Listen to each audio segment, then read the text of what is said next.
सदियों से चली आ रही सतभक्ति की ऐसी धारा, ऋषियों, मुनियों, देवताओं और त्रिदेवों ने भी जिसका भेद ना पाया। भक्ति तो सभी करते हैं,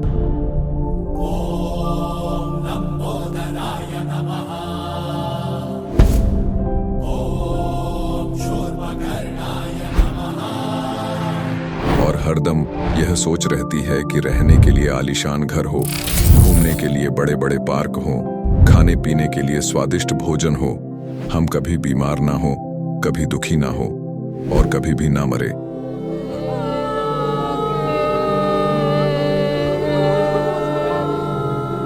हरदम मौज मस्ती में रहे।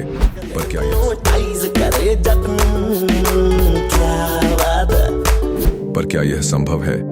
हम सब इतनी भक्ति करते हैं, व्रत करते हैं, श्राद्ध निकालते हैं, कावड़ लेकर आते हैं,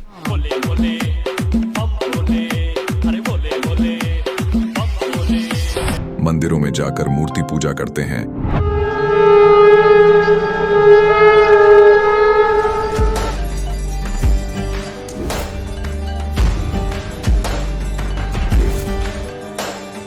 भानुकोटिभास्वरं भवाब्धितारकं परं नीलकण्ठमीप्सितार्थदायकं त्रिलोचनं कालकालमम्बुजाशमक्षशूलमक्षरम्। चर्च में जाकर प्रेयर करते हैं,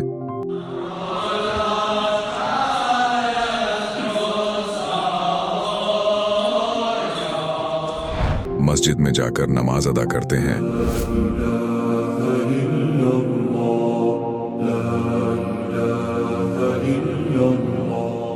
अल्लाहु अकबर कबीरा, और गुरुद्वारों में जाकर माथा टेकते हैं,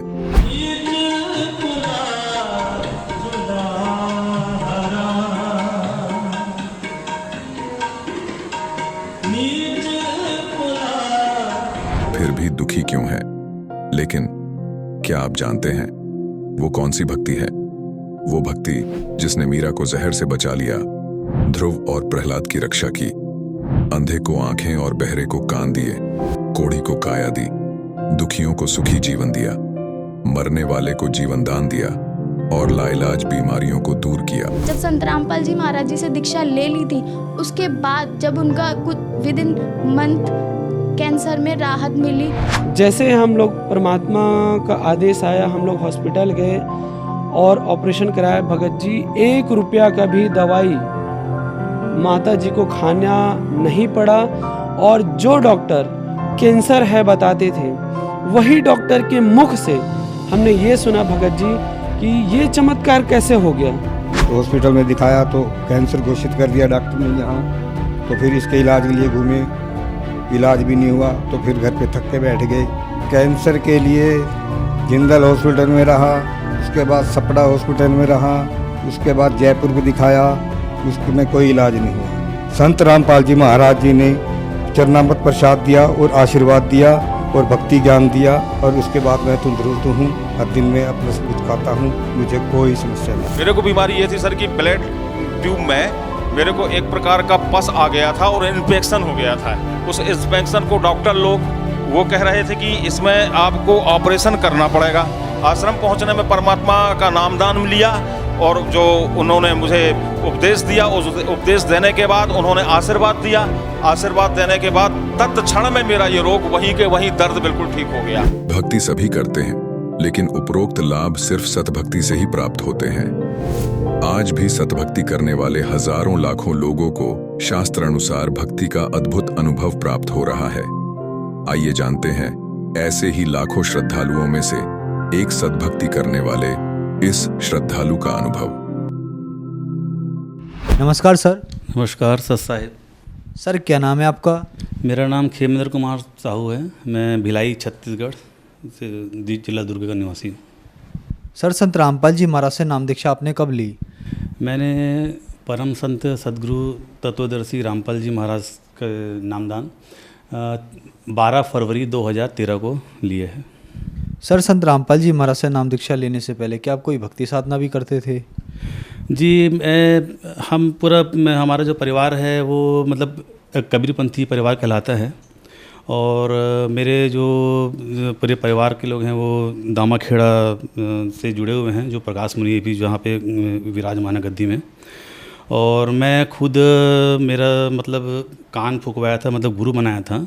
तो मेरे जो गुरु थे वो दामाखेड़ा से ही लगा हुआ है एक किरवई गांव, जो लगभग 2 किलोमीटर दूर है। तो वहाँ जो आचार्य राम जीवन दास जी शास्त्री, तो उनके द्वारा मुझे नाम प्राप्त मिला था। सर, जैसे कि आपने बताया आपने बहुत सारे गुरु बनाए, तो फिर आप संत रामपाल जी महाराज की शरण में कैसे आए? संत रामपाल जी महाराज का सत्संग चल रहा था, तो मैं जनरली गाड़ी बाहर पार्क करके चला जाता था। लेकिन उस दिन सत्संग मतलब परमात्मा को एक अपने लीला करनी थी कि ऐसा संयोग था कि मैं उसी टाइम पे पहुंचा, और उसी समय संत रामपाल जी महाराज का सत्संग स्टार्ट हो रहा था। और वहीं पे मैं पहुंचा हूं, और मेरी दीदी ने बोला कि खेमेंद्र आ जा और देख, तो मतलब एक संत सत्संग बता रहे हैं और बोल रहे हैं कि परमात्मा जो है पूर्ण कबीर साहब हैं, और हम लोग कबीर पंथ में रहते अभी तक किसी भी गुरु के माध्यम से नहीं समझा कि कबीर साहब पूर्ण परमात्मा हैं। तो हमको बहुत अच्छा लगा सर, मतलब बहुत जान के अच्छा लगा कि जिसको पूरी जो कबीर पंथ जो 12 जो पूरे विश्व में 20 करोड़ के आसपास, विश्व मतलब भारत में कबीर पंथी जो है 20 करोड़ के आसपास हैं, और सभी लोग जो है अलग अलग पंथ से हैं, और सभी जो है सद्गुरु बताते हैं, कोई संत बताते हैं, कोई फ़कीर बताते हैं, लेकिन एक ऐसे ही संत हैं जो कबीर को पूर्ण परमात्मा बता रहे हैं। तो हमें बहुत अच्छा लगा, बहुत आश्चर्य लगा, और मुझे उस ज्ञान को सुनने की रुचि हुई। तो इस प्रकार हमें मतलब संत रामपाल जी के द्वारा कबीर मतलब पंथ के बारे में मतलब विस्तार से जानकारी मतलब प्राप्त हुई सर। मैंने और मेरी जो दीदी जी हैं उन्होंने पुस्तक मंगवाया, पढ़ने के बाद हमने परमात्मा सदगुरु रामपाल जी महाराज के शरण में आए हैं। सर, संत रामपाल जी महाराज की शरण में आने के बाद क्या आपको भी कोई लाभ प्राप्त हुए? सर, पहला लाभ तो ये है कि हमारी आर्थिक स्थिति ठीक नहीं थी, और परमात्मा के शरण में आने से पहले मेरी नौकरी जा चुकी थी, और मैं पेशे से एडवोकेट हूँ सर। तो मैं एडवोकेट का अपना काम करते करते सर मैं लीगल मैनेजर के पोस्ट में था, और लीगल मैनेजर के पोस्ट में मैं इंडसइंड बैंक जो एक अच्छी प्राइवेट संस्था की बैंक है, उसमें मैं लीगल मैनेजर के पोस्ट में था, और पूरा छत्तीसगढ़ जो रीजन है इसका मैं यहाँ पे हेड था सर। और इसमें करते करते मेरा उठना बैठना जो है बहुत इसके उच्च अधिकारियों के साथ हो गया था, जिसमें मेरे लीगल काम से मुझे सरकारी कर्मचारी और अन्य व्यक्तियों से भी मुलाकात करनी पड़ती थी। तो इसमें क्या हुआ सर कि कुछ मतलब ऐसा घटना घटा मेरे साथ कि मेरे उच्च अधिकारियों के साथ मेरा कुछ बहस हुआ, और मेरी नौकरी चली गई। 2011 में मेरी नौकरी चली गई, और उसके बाद फिर मैं घर में ही बैठा रहा, और क्योंकि मैं पेशे से वकील हूँ, तो दुर्ग अपना जो मेरा नियरेस्ट कोर्ट है वहाँ मैं अपना प्राइवेट प्रैक्टिस के लिए चला गया सर। ऐसा करते करते सर मैं एक और प्राइवेट कंपनी में अपना नौकरी के लिए ट्राई करता रहा, और कई कंपनियों में अपना रिज्यूम दिया, लेकिन मेरा हुआ नहीं। लेकिन जैसे ही मैं परमात्मा संत रामपाल जी महाराज के शरण में 2013 में आया हूँ, नेक्स्ट मंथ मुझे जिस कंपनी में मैं जाके मैं रिक्वेस्ट करता था अधिकारियों से कि सर मेरा इतने साल का अनुभव है, 6 साल का अनुभव है सर, मेरे को मतलब एक चांस दीजिए, मैं आपको कंपनी में आपका अच्छा वर्क करूँगा, ऐसा करके। लेकिन उनके द्वारा मुझे सिर्फ आश्वासन दिया जाता था कि ठीक है अभी तो है नहीं, हम अब करेंगे। और बाकी पोस्ट खाली था सर, मेरे को पूर्ण जानकारी थी कि वहाँ पोस्ट खाली, फिर भी मेरे को वहाँ से एक आश्वासन करके कि आपको ऐसा हो जाएगा करके। अब उसके बाद मुझे जैसे ही मैं यहाँ से गया हूँ नाम दीक्षा लेके, नेक्स्ट मंथ मुझे वही अधिकारी ने मेरे को कॉल किया, बोले कि साहू जी आप इंटरेस्टेड हैं क्या, हमारे यहाँ वैकेंसी है, आप अगर इंटरेस्टेड है तो कल के आके अपना फॉर्मेलिटी पूरी जो है पूरा कर लीजिए। तो मेरे को मतलब सबसे बड़ा लाभ मेरे को यही देखा कि अरे मतलब परमात्मा के शरण में जाते ही मतलब मेरे को देखो इतना बड़ा लाभ हो गया। ये तो सर आर्थिक लाभ हुआ।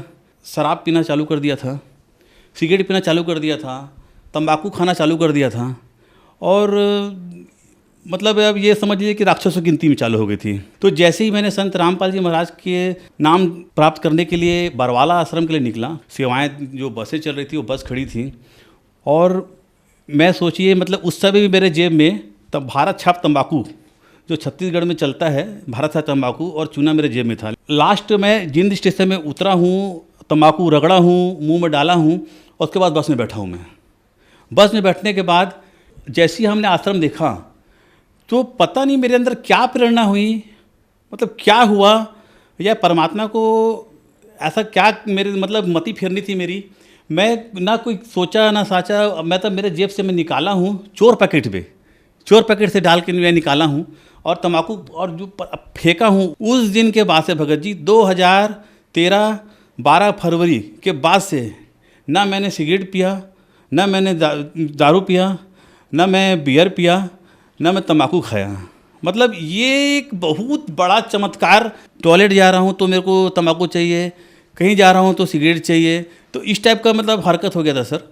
अब मैं एकदम परेशान हो गया था, तो इससे मेरे को परमात्मा ने मेरे को मुक्ति दिलाई, मेरा दूसरा लाभ। उसके बाद मुझे आध्यात्मिक लाभ हुआ और उसके बाद मुझे नौकरी मिली। और इसी बीच में क्या हुआ था सर कि मैं पुस्तक मंगाए थे, तो मेरे यहाँ पिताजी जो हैं उनको दांत में पस भर गया था सर। वो भी नाम दीक्षित हैं, संत रामपाल जी महाराज के शरण में आ गए हैं। तो उनके दांत में पूरा वो क्या है, अपना पहले पान खाते थे तो उनके कारण उनका दांत जो है वो पूरा पस भर गया था।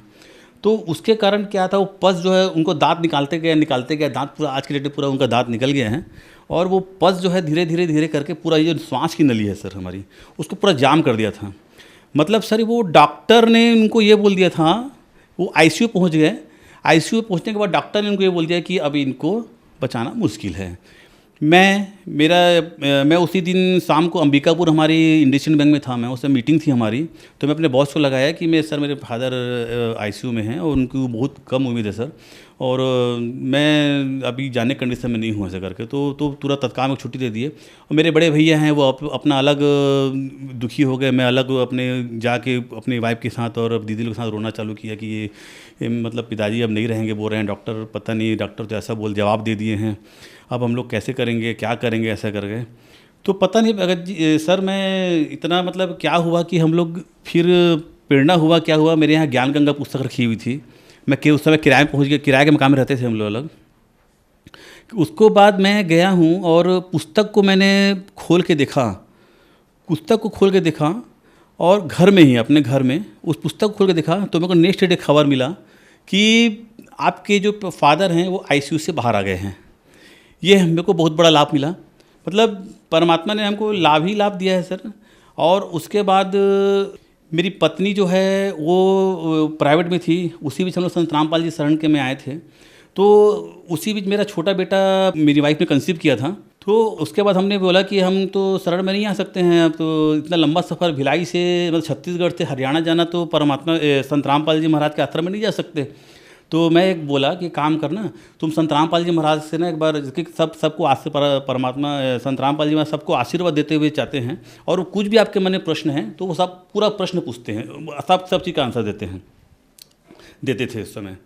तो जब आशीर्वाद लेने के लाइन में खड़े थे तो मेरी पत्नी ने संत रामपाल जी महाराज से जिसे पूछा कि मालिक, मैं तो कंसीव कर ली हूँ, अब मैं तो नहीं आ सकती हूँ आपके शरण में, मैं कैसे करूँगी ऐसा करके। कोई बात नहीं बेटा, आप एरोप्लेन में आ जाना करके। तो मेरी पत्नी एकदम आश्चर्य से बोली कि बंदी छोड़, मतलब हमारे तो अभी कंडीशन ही नहीं है कि हम मतलब ऐसा आएँ, परमात्मा सब दया करेंगे बोले। उनका वो आशीर्वाद हमको आज याद आता है, जब मेरी जो पत्नी है वो सेंट्रल गवर्नमेंट एम्प्लॉई एम्स में कार्यरत है, और उन्होंने मतलब 2015 में सर पीएससी फाइट किया था सर छत्तीसगढ़ से। मतलब संत रामपाल जी महाराज के आशीर्वाद से ही उन्होंने पीएससी फाइट किया, और एक गवर्नमेंट जॉब में एक असिस्टेंट प्रोफेसर के पद पे अपना रायगढ़ में ये किया। और उसके बाद रायगढ़ से सर हमने क्या बोलते हैं, वहाँ से ट्रांसफ़र के लिए बहुत ट्राई किया सर। संत रामपाल जी महाराज से मैं 6 महीने ने किया। मैं हे परमात्मा, हे बंदी छोड़, मतलब दास इस कुत्ते से क्या गलती हो गया है वो आप समझ रहे हो। और उसके बाद मैंने नाम शुद्धिकरण कराया, और नाम शुद्धिकरण कराने के बाद हमने सब कुछ अपने गुरु जी के ऊपर छोड़ दिया कि अगर आपको हमको अलग रखना है तो आप अलग रखिए, अगर एक करना है तो एक कर दीजिए। फिर मालिक ने ऐसा खेल किया, हुआ सेंट्रल एम्स रायपुर का पोस्ट निकला, मेरी पत्नी ने भरा और ऑल इंडिया लेवल पे उसने टॉप किया। इतना टेंशन, इतना परेशानी के बीच में पूरा तैयारी की उसने, ऑल इंडिया लेवल पे प्रवीण सिंची पे टॉप किया। ये एक चमत्कार परमात्मा का। सर, संत रामपाल जी महाराज से नाम दीक्षा कैसे प्राप्त की जा सकती है? परमात्मा का जो ज्ञान आता है वो आजकल कई टीवी चैनलों पे आते हैं, ये सभी चैनलों में नीचे पीली पट्टी दी होती हैं, जिसमें जो जितने भी नामदान केंद्र के बारे में जानकारी के लिए उस नंबर में या संपर्क करेंगे तो उस नंबर से आपको जानकारी मिल जाएगी। आप किस जिला से हैं, किस स्टेट से हैं, किस जगह से हैं, आपके आसपास जो भी नज़दीकी नामदान केंद्र रहेंगे वहाँ पे आपको संत रामपाल जी महाराज के द्वारा नाम दीक्षा प्राप्त किया जा सकता है। धन्यवाद सत साहिब। अब जगत गुरु तत्वदर्शी संत रामपाल जी महाराज जी के सत्संग के माध्यम से उस अद्वितीय आध्यात्मिक ज्ञान के बारे में जानते हैं जिसके माध्यम से आप भी प्राप्त कर सकते हैं ऐसे आध्यात्मिक, मानसिक और भौतिक सुख जो अभी तक आपने सिर्फ मीराबाई, ध्रुव, प्रहलाद जैसे कुछ ही भक्तों की जीवन कथा में सुने होंगे। अब सुनिए तत्वदर्शी संत के संग शास्त्र अनुकूल भक्ति सत्संग, ऐसा अद्वितीय आध्यात्मिक ज्ञान जिसका है सर्वधर्मों के पवित्र शास्त्रों में प्रमाण। आचार्य शंकराचार्य का इतिहास दिखाया है। इनके पास कख नहीं पाया, कख भी कैख है भी नहीं इनके पास भक्ति का। और ये बोले श्रद्धालुओं को कितनों को गुमराह किए बैठे हैं। ये स्वयं भी पाप के बागी और काल के पक्के एजेंट बन गए ये। और फिर ये काल कुछ नहीं देगा इनको, क्योंकि इसके पास कुछ पावर नहीं देने का।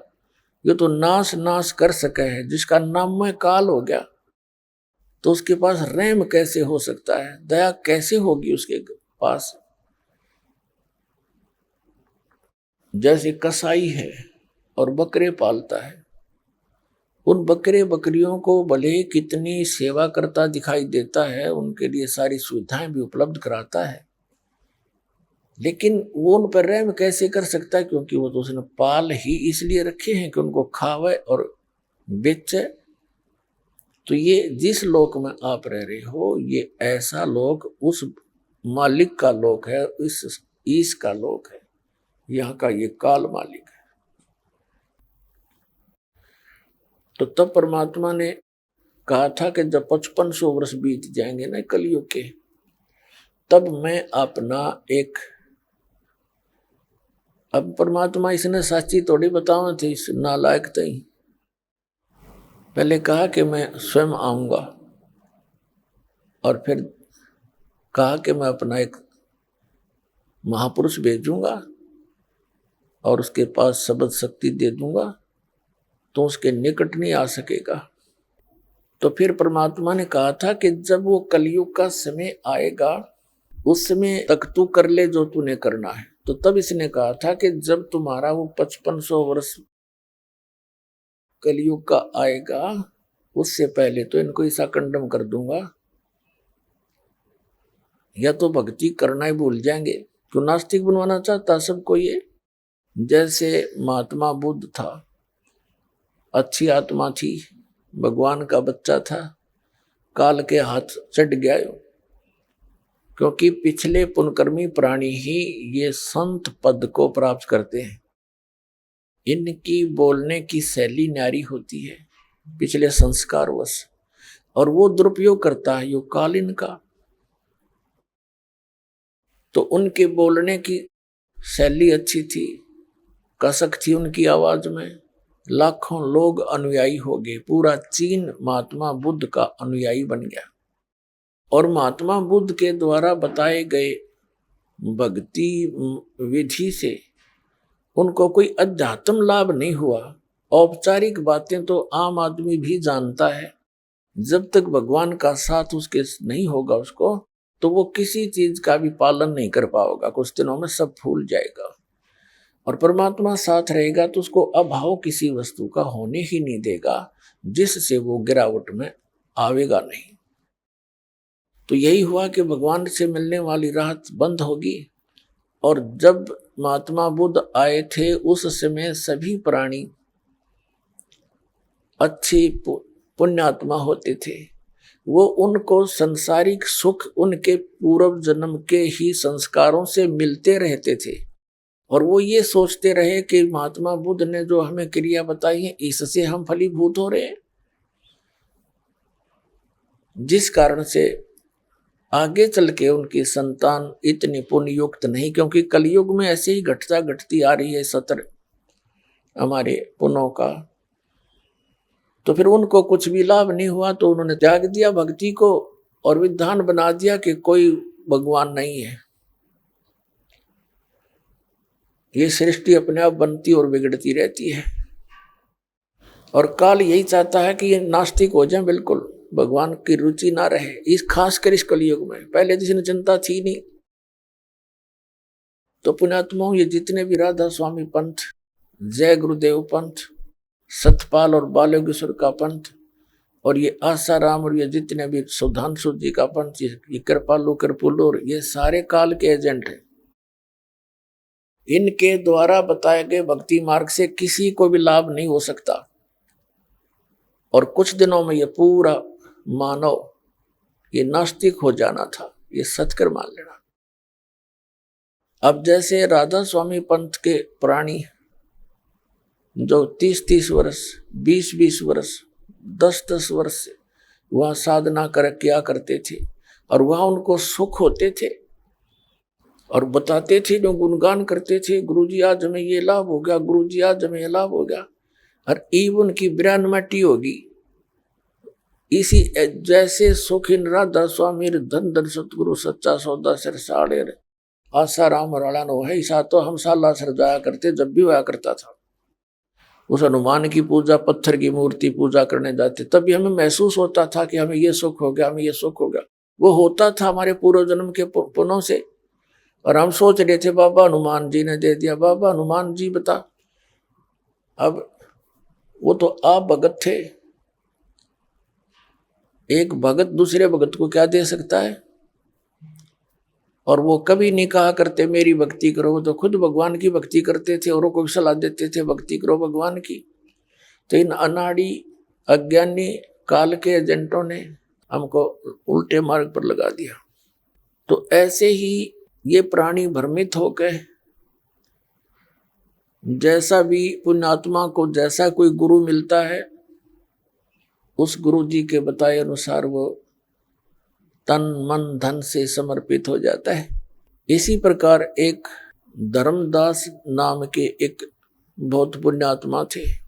मध्य प्रदेश के अंदर एक बांधवगढ़ नाम का एक शहर था, और वहां उस पुण्यात्मा का जन्म हुआ था। बहुत बड़े धनी व्यक्ति थे। धनी व्यक्ति, इतना धन था उनके कि श्री धर्मदास जी के पूर्वज इतने धनवान थे कि कभी कोई प्राकृतिक आपदा आ जाती थी, और वहां का नवाब भी धर्मदास जी के पूर्वजों से वित्तीय सहायता लिया करता था। इतने धनी व्यक्ति होते हुए और फिर भगवान की चाह, तो पुण्यात्मा वो कितनी पुण्यकर्मी प्राणी होगा, कोई एस्टिमेट नहीं लगाया जा सकता उसका। अब फिर उसको एक काल का दूत मिला हुआ था, श्री रूपदास जी, जो श्री राम, श्री कृष्ण, शंकर भगवान और विष्णु जी का मार्गदर्शन करता था, विष्णु जी का उपासक था, वैष्णव साधु था। अब उस भोली आत्मा को जैसा भी उस गुरुदेव ने पाठ पढ़ाया, अब शिष्य तो एक कोरा कागज होता है, और गुरु संत को वो गुरु मानकर उसके पास जाता है। जो भी ज्ञान वो देता है उस कोरे कागज पर अंकित होता चला जाता है। इसी प्रकार धर्मदास जी अपने गुरु रूपदास जी के द्वारा बताए गए उस भक्ति मार्ग पर तन मन धन से समर्पित था। उनके गुरुदेव ने कौन सी पूजाएं बता रखी थी कि हरे राम हरे कृष्ण, राम राम कृष्ण कृष्ण हरे हरे, ओम भगवते वासुदेव नमः, ओम नमः शिवाय, ओम नमो भागवते वासुदेव। और साथ में अन्य क्रियाएं बता रखी थी, जैसे सालग्राम यानी विष्णु जी की मूर्ति की पूजा, गीता जी का नित्य पाठ, कुछ अंश का और एकादशी का व्रत, श्राद्ध निकालना, पितृ पूजाएं, तीर्थों का भ्रमण, तीर्थों में स्नान करने से कल्याण होगा। जैसा भी आदि शंकराचार्य ने ये उल्टा पाठ पढ़ाया था, वही हिंदू धर्म के अंदर ये सभी धर्मगुरु उसी ज्ञान को आगे फैलाया है। आदि शंकराचार्य एक बहुत पुण्यकर्मी प्राणी थे। उनके पिताजी शंकर भगवान के दृढ़ पुजारी थे और शंकर जी की कृपा से ही वो अपने पुत्र की उत्पत्ति मानते थे। 8 वर्ष की आयु में आदि शंकराचार्य जी परमात्मा के लिए संत की खोज में चल पड़े। एक संत किसी गुफा में रहता था, उसकी बहुत बोलबाला था, प्रशंसा होती थी, सबकी जुबान पर चढ़े हुए थे और वो महीने में, 2 महीने में, 15 दिन में गुफा से निकला करता था। उसकी महिमा और प्रशंसा सुनकर वो बालक शंकराचार्य वहां पहुंच गया। 15-20 दिन वहीं बैठा रहा, टस से मस नहीं हुआ। जब वो बाहर आया, उसे अपने कल्याण के लिए मार्ग जानना चाहा। उसने क्या पाठ पढ़ा दिया कि जीव ही ब्रह्म है, तू खुद ही भगवान है, तू भूल गया अपने आप को, अपने आप में लौट जा। ये शरीर तू नहीं है, ये मन तू नहीं है, आड़चाम का पुतला तू नहीं है, तू तो निर्लेप आत्मा है, बस तू खुद भगवान है। अब उस कोरे कागज पर जो लिख दिया उसने फाइनल मान लिया और इसी ज्ञान को आगे संसार में फैलाने लगा, बढ़ाने लगा। तो उस समय भी हमारे पूर्वज इतने बुद्धिमान थे, उन्होंने उनसे कहा कि स्वामी जी, आप कह रहे हो कि जीव ही भगवान है, जीव ही ब्रह्म है, फिर ठीक है, आप अपना काम करो, हम अपना कर रहे हैं, आप भी भगवान और हम भी भगवान, फिर और करना क्या रह गया? फिर क्या करें बताओ? आप कह रहे हो जीव भगवान है और यही ज्ञान देते फिर रहे, ठीक है, हमने पता लग गया, तू भी भगवान हम भी भगवान, चल अपना काम कर। अब उसने सोचा भाई ये ऐसे तो ये पंथ बढ़ेगा नहीं, यह तो बहुत बात बिगड़ी और बात भी सच्ची है। जब भगवान ने हैं हम सारे, तो फिर क्रिया क्या रहेगी, फिर और साधना क्या करेंगे भी? तो उसने भी फिर शर्मिंदा होकर और कोई चारा ना देखकर, क्योंकि पिछले संस्कार उसमें भरे हुए थे श्री राम और श्री कृष्ण के, तो उसने कहना शुरू कर दिया कि श्री राम, श्री कृष्ण और शंकर भगवान और विष्णु जी की पूजा करा करो। और तीर्थों पे, मंदिरों में ये उसी के दोबारा उसी का पनपाया हुआ ये ज्ञान है। इस कारण से उसी परंपरा से आगे चलकर रूपदास नाम के एक संत थे, आदरणीय धर्मदास साहिब जी अपने पूज्य गुरुदेव रूपदास जी के द्वारा बताए गए मार्ग के अनुसार 68 तीर्थों पर घूम रहा था। जब वो वृंदावन के अंदर यानी मथुरा के अंदर पहुंचा, अब मथुरा की महिमा ये कैसे सुनाते हैं हमारे धर्मगुरु कि वहां भगवान श्री कृष्ण ने लीला की थी, क्रीड़ा की थी, भगवान कृष्ण वहां पर घूमा फिरा करते थे, उसके चरण टिके हुए हैं और उस तालाब में स्नान किया करते थे। गोवर्धन पर्वत को भगवान श्री कृष्ण ने उठा लिया था, वहां जाने से कल्याण हो जाएगा। अरे भले आदमियों, भगवान श्री कृष्ण जी ने, अब आगे बताएंगे, तो परमात्मा उनसे मिले। धर्मदास जी जैसा भी क्रिया बता रखी थी, मथुरा के तालाब में स्नान किया जिसको वो तीर्थ मानते हैं, और उसी में से एक लोटा जल का भर लाया। पहले तो कुछ स्थान गोबर, गाय के गोबर से और मिट्टी मिला करके लीपा,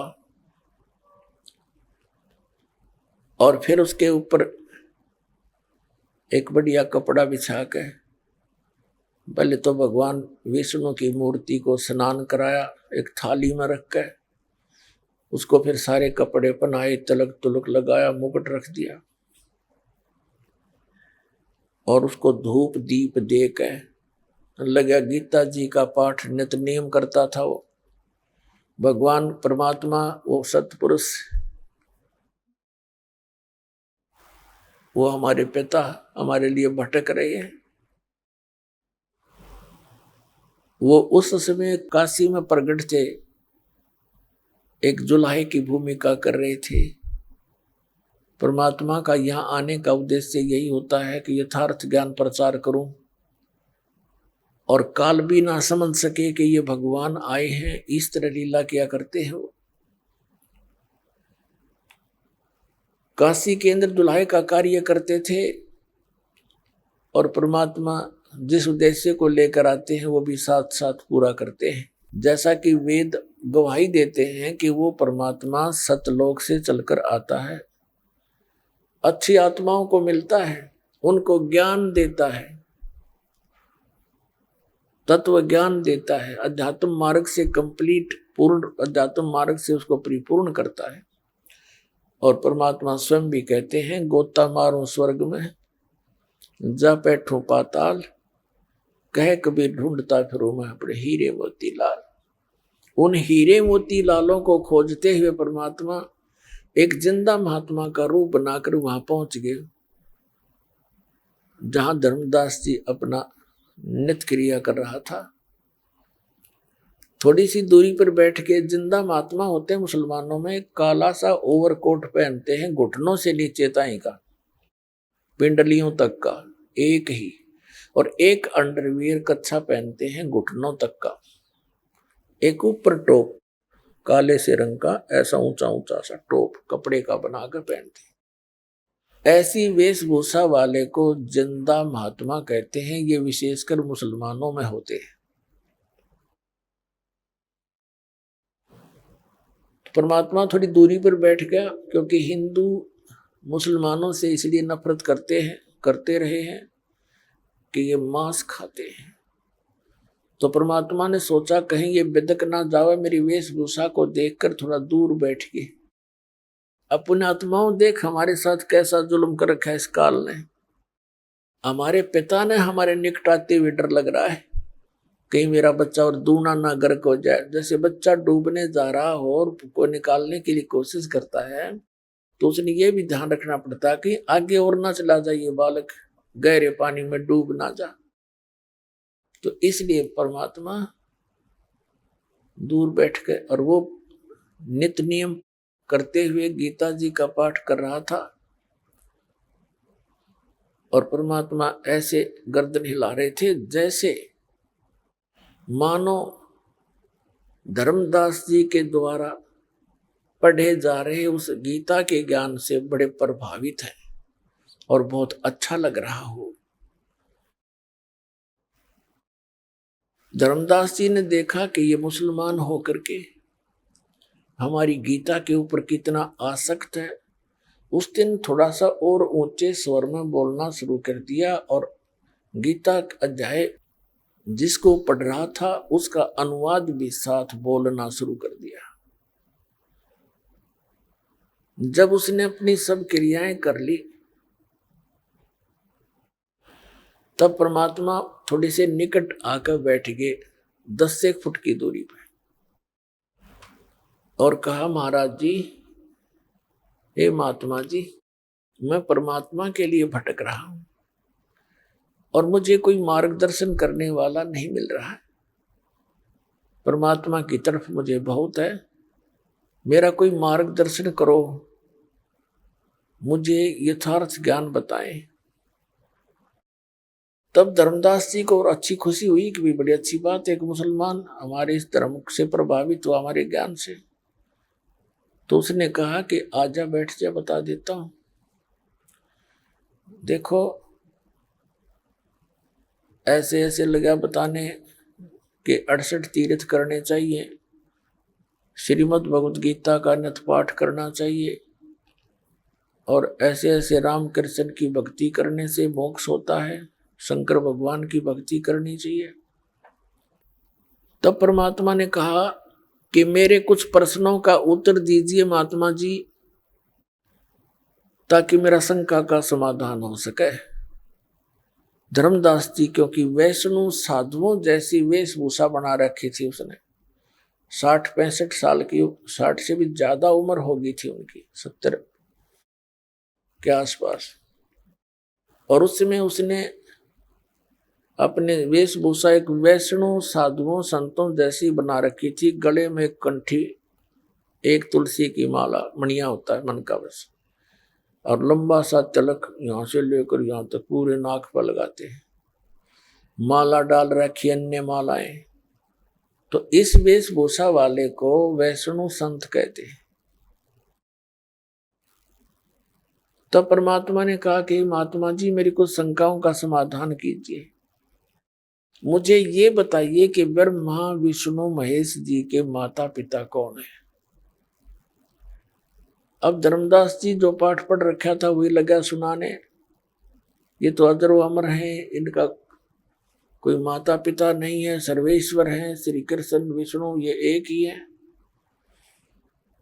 तब परमात्मा ने कहा कि श्रीमद् भगवत गीता का ज्ञान बोला किसने महात्मा जी। धर्मदास जी ने कहा कि श्री कृष्ण भगवान ने बोला। श्री कृष्ण भगवान विष्णु जी के अवतार हैं। रजगुण ब्रह्मा जी हैं, सदगुण विष्णु, तमगुण शिव जी। ये तीनों ही भगवान अजर अमर हैं। यही स्थिति, उत्पत्ति और संहार यही करते हैं। तब परमात्मा ने कहा कि अभी आप जो गीता पढ़ रहे थे, गीता जी अध्याय नंबर 4 के श्लोक नंबर आपने 5 में पढ़ा, 9 में पढ़ा। परमात्मा वैसे उस समय उनके साथ तो ये दास बता रहा आपको, ताकि आप बुद्धिमान हैं, आज एजुकेटेड हैं, ताकि इन श्लोक और मंत्रों को आप सुनकर देख सकते हैं, सच्चाई से परिचित हो सकते हैं। उस समय तो परमात्मा ने यही कहा था। आप जी ने अभी जो पढ़ा था सब्जेक्ट, जो अध्याय पढ़ा था, उसमें आप कह रहे थे कि गीता ज्ञानदाता कहता है, अर्जुन तेरे और मेरे बहुत जन्म हो चुके हैं, तू नहीं जानता मैं जानता हूं। और फिर 18वें अध्याय के 62वें श्लोक में परमात्मा ने उनको हर तरह से कंडम करना चाहा, क्योंकि काल के प्रत्येक दाव को जब तक नहीं काटा जाएगा तब तक प्राणी परमात्मा को पहचान नहीं सकता। तब परमात्मा ने कहा कि मैंने एक जगह मैं सुन रहा था गीता का पाठ, एक ब्राह्मण सुना रहा था। वो कह रहा था 18वें अध्याय के अंदर 62वें श्लोक में कि अर्जुन तू सर्वभाव से उस परमेश्वर की शरण में जा, उसकी कृपा से तू परम शांति को, सनातन परम धाम को प्राप्त होगा। श्रीमद् भगवत गीता अध्याय नंबर 15 के श्लोक नंबर 1 से लेकर 4 में कहा कि अर्जुन, उल्टे लटके हुए संसार रूपी वृक्ष को जो संत तत्व से जानता है, उसके सभी विभागों को जानता है, वो तत्वदर्शी संत है। और तत्वदर्शी संत की प्राप्ति के उपरांत परमेश्वर के उस परम पद की खोज करनी चाहिए, जहां जाने के बाद साधक फिर लौटकर कभी संसार में नहीं आते। और गीता ज्ञानदाता स्वयं कह रहा है, केवल उसी की भक्ति करो। वो भगवान बता मुझे कौन है महात्मा जी। आप कह रहे हो श्री कृष्ण जी अर्थात विष्णु जी ने गीता बोली, तो आप कह रहे हैं मेरी तो जन्म मृत्यु होती है, आप इनको अजर अमर बता रहे हो। अब धर्मदास जी सुन हो गया, क्योंकि सच्चाई के आगे झूठ नहीं चल सकती। वो ना बोल पा रहा है, ऐसा होगा जैसे स्तब्ध हो जाता आदमी। फिर परमात्मा ने कहा कि महात्मा जी आप गुस्सा ना मानना, देखो मैं जब तक अपनी शंका का समाधान नहीं करवा लूंगा तो मैं आपका अनुसरण कैसे कर पाऊंगा। धर्मदास जी ने फिर लंबा सांस लिया, और बोल क्या पूछेगा, है पूछना पाछना तो कुछ रह नहीं रहा था, फिर शर्मिंदा होकर कह रहा था। परमात्मा ने कहा कि जैसे आप श्री राम हरे कृष्ण, ओम नमः शिवाय, ओम भगवते वासुदेव, ये जो मंत्र जाप करते हो, एकादशी का व्रत करते हो, या तीर्थों पर जाने के लिए आप स्वयं भी जाते हो, अब मुझे भी आप बता रहे हो ऐसा करो, तो क्या श्रीमद् भगवत गीता में लिखा है ऐसा? कि नहीं, इसमें तो कहीं नहीं लिखा। धर्मदास बोला। तो परमात्मा ने कहा कि एक किसान था और उसको वृद्ध अवस्था में 60-70 वर्ष की उम्र में पुत्र प्राप्त हुआ। उस किसान ने सोचा कि मेरा पुत्र जब तक युवा होगा, ऐसा ना हो मेरी मृत्यु हो जावे, तो उसने एक पैड पर बही में अपना कृषि के लिए जो अनुभव था, कौन सी फसल किस समय पर बीजनी चाहिए और किस समय उसमें फर्स्ट वाटरिंग यानी प्रथम सिंचाई करनी चाहिए, कौन से मौसम में वो बीजनी चाहिए, कैसा बीज होना चाहिए, किस समय उसका परिपक्व होने का ये कलर हो जाएगा तब उसको काटना चाहिए, वो पूरा डिटेल लिख दिया। और उसकी पिता की मृत्यु होगी, पुत्र युवा हुआ। अब वो पुत्र उस अपने पिता की उस बही को, पैड को, अनुभव को डेली पढ़ लेता है, 1 पृष्ठ या 2 पृष्ठ, और जैसा उसके पिताजी ने मार्गदर्शन कर रखा, इसकी बजाय वो और ही फसल बो रहा है। जैसे बोने के लिए लिखा है गेहूं और बो रहा है भांग। तो वो कैसी समझदारी कर रखी है उसने कि उस बच्चे का क्या कर्तव्य बनता है? धर्मदास जी मुझे बताइए आप, क्या उसका कर्तव्य नहीं बनता जो पिता ने उसमें लिख रखा बही में, पैड में, उसके अनुसार उसका पॉइंट टू पॉइंट फॉलो करे? धर्मदास जी कहते हैं हाँ बिल्कुल सही है, ना तो मूर्ख हो तो मूर्ख है, फिर क्या पाओगा उसने? तो परमात्मा ने कहा ऐसे ही मूर्ख तुम लगे मुझे। 8वें अध्याय के 13वें श्लोक में लिखा कि ओम इति एकाक्षरम ब्रह्म विवरण मां मनुसमण ये परियाति तदम देहम से आती परमागति। अब गीता के अन्नदाता कहता मेरा केवल एक ओम मंत्र है, नथिंग एल्स, इसके अतिरिक्त और कोई मंत्र मेरा नहीं है। और गीता अध्याय नंबर 16 के श्लोक नंबर 23-24 में कहा है कि शास्त्र विधि को त्याग कर जो मनमानी पूजा करते हैं, मनमाने जाप करते हैं, मनमाना आचरण करते हैं, उनको न तो कोई सुख हो, न उनकी गति हो, न ही सिद्धि प्राप्ति हो। इससे तेरे लिए अर्जुन कर्तव्य और अकर्तव्य की व्यवस्था में सदग्रंथ ही प्रमाण है। परमात्मा खुद कह रहे हैं आपके कि गीता के अंदर जो लिखा है, सदग्रंथों में, वेदों में जो लिखा है, इसके अनुसार जो साधना करता है वो तो ठीक है, इसको त्याग कर अपने मनमानी पूजाएं करता है, आचरण करता है, नाम जाप करता है, तो वो यूजलेस है।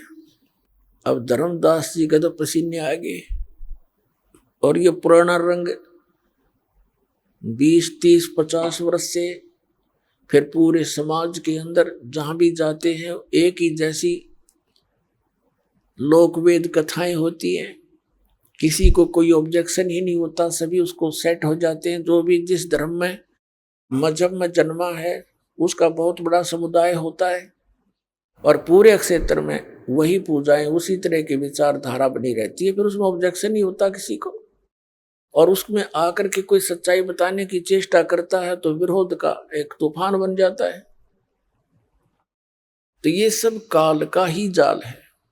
आदरणीय धर्मदास साहिब जी ने देखा कि यो तो भाई बात तो बड़ी गहरी गहरी कर रहा है, पर ये मुसलमान है, कहीं कुछ अन्य उद्देश्य लेकर ही कुछ ना बोल रहा हो। तब उसने कहा कि जिंदा तू हमारे देवी देवताओं के बारे में गलत ना बोला है, और हम तो यही पूजाएं करेंगे, और हम जीव हिंसा नहीं करते। तो परमात्मा ने देख लिया कि काल आ बैठे इसकी मति में, एकदम अंतर ध्यान हो गए भगवान, सामने से अदृश्य हो गए। धर्मदास जी एकदम भयभीत हो गए, और फिर उसको विचार आने लगे कि सारी सच्ची बता रहे थे तो देख मैं कैसा नालायक हूं, ये भगवान मुझे माफ कर दो। अब उनने तो वो ऐसा कंडेम कर दिया मालिक ने उस ज्ञान से कि जो साधनाएं वो कर रहा था उसकी रुचि नहीं पड़ी उनको करने में। क्या करे उसको? अब शाम होगी, ये कह रहा, मन मन में रो रहा कि भगवान एक बार फिर आ जाओ, एक बार दर्शन दे दो, मैं आपकी सारी बात सुनूंगा। मैं पापी आत्मा हूं, देख कैसी अच्छी बातें बता रही थी और मैंने स्वीकार नहीं किया। मैं कितना नीच नालायक व्यक्ति हूं। अपने आप को कोस रहा था, सारी रात करवट लेकर काटी, सुबह वो क्रियाएं करने की रुचि बनी नहीं। सुबह उठकर लगा फिर खाना बनाने। शाम को लकड़ियां ला के रख लेते थे, उसने तो पूरा स्टॉक रखा था, क्यों हफ्ता 10 दिन का वहां टूर प्रोग्राम था उसका। तो उसमें कुछ गिल्ली लकड़ियां भी थी, कुछ सूखी भी थी। एक मोटी लकड़ी लगा के, सहयोगी लकड़ी लगा के अग्नि जला दी, रोटी लगा बनाने। अपनी दाल भात जो भी बनाना था वो बना रहा था। अब लकड़ी जलती हुई आगे को बढ़ रही थी। सूर्य उदय हो गया, क्योंकि सूर्य उदय होने से पहले उसने रोटी बनाना शुरू कर दिया था, जब थोड़ा सा रोशनी था। और फिर रोशनी अच्छी होगी तो उसने क्या देखा कि चूल्हे में जलती हुई लकड़ी वो साथ आ गई, बिल्कुल निकट आ गई चूल्हे के पास, और वो बीच से खाली थी, थोथी लकड़ी जलती हुई। वो लकड़ी के पिछले हिस्से पर, एंड पर एक तरल पदार्थ उबल रहा था। उस थोथी लकड़ी के चारों तरफ का जो एंड के ऊपर सुराख था, उसके थोड़ी सी गिल्ली लकड़ी होती है तो उसमें ऐसी व्यवस्था बन जाती। उधर से क्या देखा कि चींटियां अपने मुख में अंडे लेकर और पीछे को भाग रही हैं। उस लकड़ी के थोथे उस सुराख में से निकलने की चेष्टा कर रही है, और वो बाहर निकल नहीं पा रही। आगे जल रही हैं अग्नि से, आगे अग्नि से जल रही हैं, पीछे आती हैं तो वो तरल पदार्थ जो चारों तरफ लकड़ी के ऊपर उबल रहा है, उसमें गिर के वो चटक चटक हो रही है। अब धर्मदास, क्योंकि भगत के अंदर धार्मिकता और दयालुता घनी होती है, एकदम कांप गया सारा। हे भगवान, यदि इतनी लंबी लकड़ी थी और ये तो तकरीबन सारी ही जल गई, और इसमें ना जाने कितनी चींटियां जल गई है मेरे मालिक। आज इस पापी से बहुत पाप हो गया। तुरंत वो लकड़ी बुझा दी, जितना खाना बन गया था सो बन गया। अब उसने सोचा कि ये कैसे प्रायश्चित करूं इस घोर पाप का।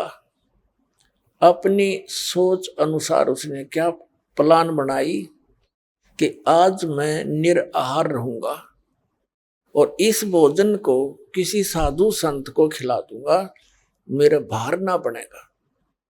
ये उद्देश्य लेकर रख के सारी उस भोजन को थाली में चल पड़ा साधु की तलाश में।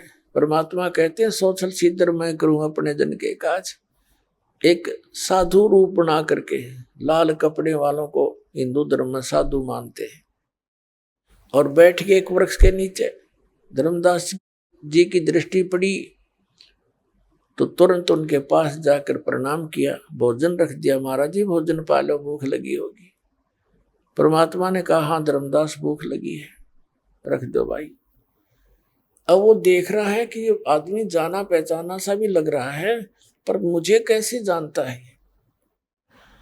फिर उसने सोचा धर्मदास जी ने कि मैं बहुत भंडारे करता रहता हूँ, साधु संत आते रहते हैं, तो किसी भंडारे में आया होगा, देखा होगा, मैंने भी इसको देखा होगा। तो परमात्मा ने क्या किया, एक लोटा रखा था अपने जल का, उस लोटे में से थोड़ा जल लिया चुल्लू में, और कोई मंत्र बुदबुदाया, और जितना भी भोजन था उसके छींटे मार दिए जल के। क्या दिखता है, देखते ही देखते सभी सारे भोजन की चींटी बन गई, और प्रत्येक के मुख में अंडे सफेद सफेद। तब परमात्मा उसी रूप में आगे जिंदा वाले महात्मा का रूप बना लिया है जेठिस, और कहा, रे कसाई, ए धर्मदास, कल क्या कह रहा था तू कि हम जीव हिंसा नहीं करते, तेरे से तो कसाई भी अच्छा, और ऐसे पाप के भोजन को मुझे खिलाने वाला था। सारी थाली काली होगी, चींटियों से भरगिर वो बाहर निकलने की चेष्टा कर रही है थाली से। तब परमात्मा उसी रूप में आए तो धर्मदास चरणों में गिर गए और बुरी तरह रोने लगे कि हे भगवान, मुझसे गलती होगी, माफ करो मेरे दाता, मेरा तो सब कुछ उजड़ गया था, मेरी नालायकी थी दाता, क्योंकि पिछला रंग जल्दी सी उतरता नहीं। हे भगवान, हमारा बहुत दिनों से रंग चढ़ा हुआ था, आप सारी सत्य कह रहे थे और मेरी आत्मा मान रही थी, पर मन बकवाद करे था, माफ करो मेरे दाता। परमात्मा ने कहा ठीक है भाई। अब फिर परमात्मा ने उसको सारी सृष्टि रचना सुनाई, ब्रह्मा विष्णु महेश की स्थिति से परिचित करवाया, तो काफी अच्छी तरह सुना उसने। लेकिन फिर भी ये मन बड़ा उस्ताद है, प्रश्न करता ही रहा वो। धर्मदास जी ने कहा कि भगवान, हमने सुना है कि भगवान श्री कृष्ण ये विष्णु अवतार हैं, उन्होंने मोर ध्वज राजा के पुत्र ताम्र ध्वज को आरे से 2 फाड़ करवा दिया था और फिर जीवित कर दिया। अब आपकी बात को मैं कैसे स्वीकार करूं कि उनमें कोई शक्ति नहीं है? तब परमात्मा ने कहा, बेटा मैं ये नहीं कह रहा कि इनमें शक्ति नहीं है, पर इनसे मोक्ष नहीं है। जन्म मृत्यु ना आपकी समाप्त हो सकती, ना इन तेरे भगवानों की हो सकती। अब परमात्मा ने कहा कि देखो, वही श्री कृष्ण भगवान उस समय वो फेल हो गए जिस समय अभिमन्यु महाभारत के युद्ध में प्रथम दिन ही मारा गया था। अभिमन्यु भगवान श्री कृष्ण का सगा भांजा था, सुभद्रा का पुत्र था और पांडवों का कुलनाश हो रहा था। श्री कृष्ण उनको जीवित नहीं कर सका। अब धर्मदास जी एकदम स्तब्ध हो गए। तो परमात्मा से पूछा कि भगवान क्या कारण था? तो परमात्मा ने कहा कबीर जी ने कि धर्मदास, ताम्रध्वज जो लड़का था उसकी आयु शेष थी, इस कटे हुए शरीर को ये उनके संस्कारवश ठीक कर सकते हैं। उसकी आयु शेष थी, इसलिए उसको जीवित कर दिया। आप पे मरवाया था, आप पे जीवित कर दिया। अभिमन्यु की आयु शेष नहीं थी, आपके भगवान कृष्ण जी नहीं कर सके उसको जीवित। और एक परमात्मा परम अक्षर ब्रह्म है जिसकी मैंने कथा सुनी है। धर्मदास जी ने पूछा कि फिर आपको ज्ञान कहां से हुआ महात्मा, जिंदा महात्मा? कि एक कबीर नाम के महापुरुष परमात्मा सतगुरु आए हुए हैं, उस सतगुरु ने मुझे ये ज्ञान बताया है और उसी से मैं आपको आगे ये जानकारी दे रहा हूं। तब धर्मदास जी ने कहा कि भगवान, सृष्टि रचना आपने सुनाई और सतलोक की महिमा बताई, मुझे वहां के दर्शन कराओ। अभी आपने सुने जगत गुरु तत्वदर्शी संत रामपाल जी महाराज के मंगलमय सत्संग प्रवचन। आइए अब सुनते हैं उन भक्तों के अनुभव जिन्होंने संत रामपाल जी महाराज के प्रमाणित ज्ञान से प्रभावित होकर नाम दीक्षा लेकर अनेकों लाभ प्राप्त किए। नमस्कार सर। नमस्कार सर, क्या नाम है आपका? बालाराम श्रीवास। बालाराम जी, आप कहाँ से हैं? बिलासपुर छत्तीसगढ़ से। सर, संत रामपाल जी महाराज से नाम दीक्षा आपने कब ली? 23 सितंबर 2014।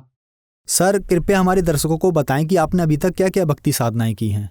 संसारिक जो घर में पूजा पाठ करते थे माता पिता, उसी का पूजा पाठ करता था मैं। बाकी ऐसे तो कुछ नहीं करता था। नशा पानी बहुत करता था मैं। सर, संत रामपाल जी महाराज जी के शरण में जाने का क्या कारण बना? मेरा कारण ये बना कि मैं कंपनी में काम करता था रायपुर में, तो एक भगत रहता था वहाँ, उसका नाम है दुर्गेश दास, कवर्धा जिला से है।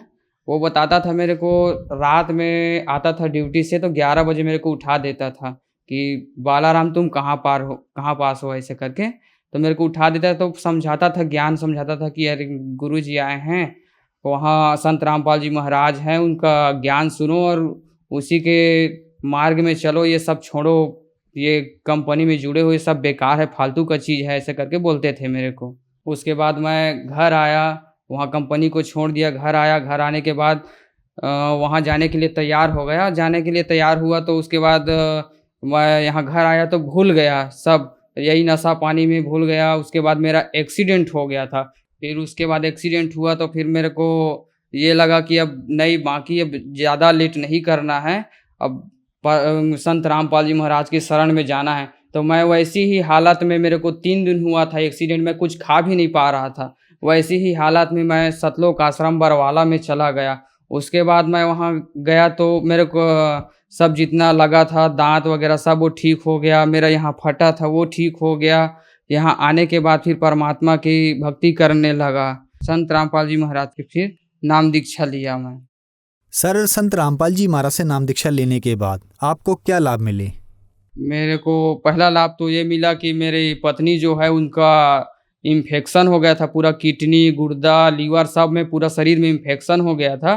तो 2 हॉस्पिटल, एक पहले तो माखीजा हॉस्पिटल में लेके गया। माखीजा हॉस्पिटल में इलाज चला, वहाँ भी ठीक नहीं कर पाए। डॉक्टर लोग बोले कि अब हम लोग तो कुछ नहीं कर पाएंगे, तो आप दूसरा हॉस्पिटल देख सकते हो। तो मैं फिर घर लेके आ गया अपनी पत्नी को। उसके बाद फिर दूसरा हॉस्पिटल लेके चला गया, एक वहाँ बिलासपुर में मंगला चौक में है एक हॉस्पिटल, वहाँ लेके गया। वहाँ लेके जाने के बाद वहाँ 1 हफ्ता हो गया था। वहाँ कुछ इलाज में ठीक नहीं हो रहा था, बहुत इलाज किए, लेकिन फिर डॉक्टर लोग वहाँ भी बोल दिए कि भाई हम लोग तो कुछ नहीं कर पाएंगे, अब बाकी अब भगवान की मर्जी है, आप जो भी देवी देवता को आप पूजा करते हो उसी से आप प्रार्थना करो, वही ठीक कर सकते हैं। तो उस समय तो मैं नाम दीक्षा ले चुका था संत रामपाल जी महाराज से।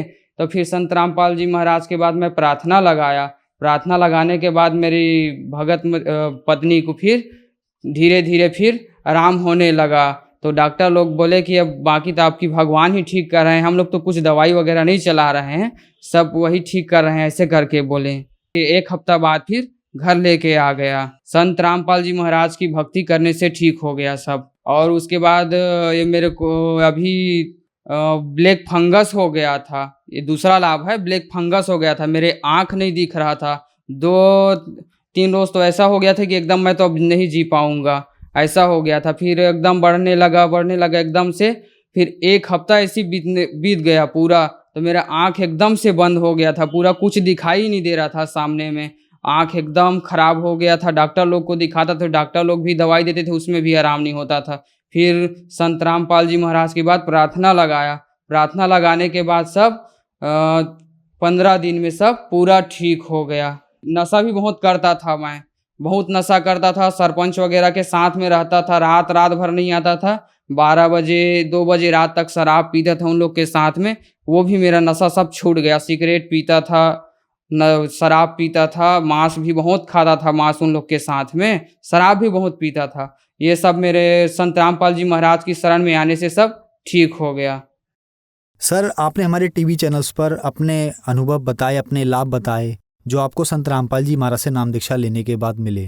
तो जो दर्शक आज आपको टीवी पर देख रहे हैं और वो भी इन सब परेशानियों से ग्रस्त हैं, तो वो संत रामपाल जी महाराज से नाम दीक्षा कैसे ले सकती हैं? संत रामपाल जी महाराज से नाम दीक्षा लेने के लिए तो ऐसे तो बहुत सारे चैनल में आ रहे हैं। उसके नीचे एक पट्टी चलती है, उसमें जो नंबर आता है उसमें आप फ़ोन कर सकते हैं। उसके द्वारा आप जहाँ भी नज़दीकी नामदान केंद्र है वहाँ से आप नाम दीक्षा ले सकते हैं संत रामपाल जी महाराज से। धन्यवाद जी, नमस्कार।